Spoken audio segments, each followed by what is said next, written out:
Yang pertama adalah apakah saya masih di Shipper atau tidak.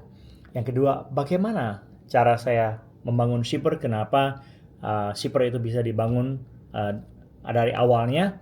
Dan yang ketiga adalah sedikit off topic dari pengalaman pribadi, tapi lebih kepada sharing knowledge tentang ongkos kirim dari e-commerce di Indonesia. Oke, are you ready? Mari kita mulai. Sejak bulan Mei 2025, saya sudah tidak ada lagi di Shipper secara operasional, namun saya masih shareholder di perusahaan itu. Mungkin pada bertanya, kenapa resign dari Shipper? Apakah perusahaan itu baik-baik saja? Nah, saya mau menjawab di sini bahwa perusahaan itu justru masih baik-baik saja.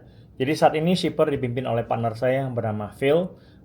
Dia dari Thailand awalnya, dan memang kita membangun perusahaan ini sejak awal dari tahun 2018.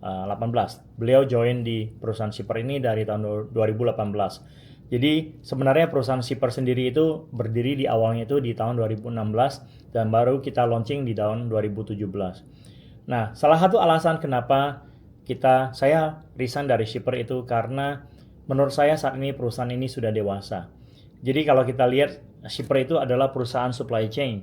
Jadi banyak sekali bisnis-bisnis yang bisa ditawarkan oleh Shipper, dan kita selama 2 tahun ini sudah merestrukturisasi perusahaan agar menjadi suatu perusahaan yang bisa independen sendiri tanpa tergantung kepada holding, dan nanti perusahaan-perusahaan ini sudah dipimpin oleh CEO masing-masing.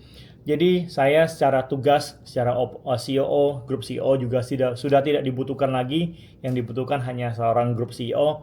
Oleh karena itu saya merasa bahwa saya menjadi suatu redundancy dan menjadi suatu waste of resource untuk perusahaan, dan saya memutuskan untuk resign agar perusahaan bisa fokus dan menggunakan resources yang ada ataupun yang mungkin harus dibayar kepada saya agar bisa berkembang lebih lagi.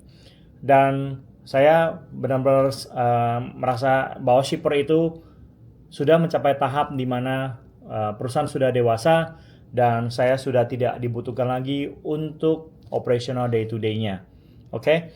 Jadi itu adalah alasannya kenapa saya resign dari Shipper. Namun Shipper itu sebenarnya apa?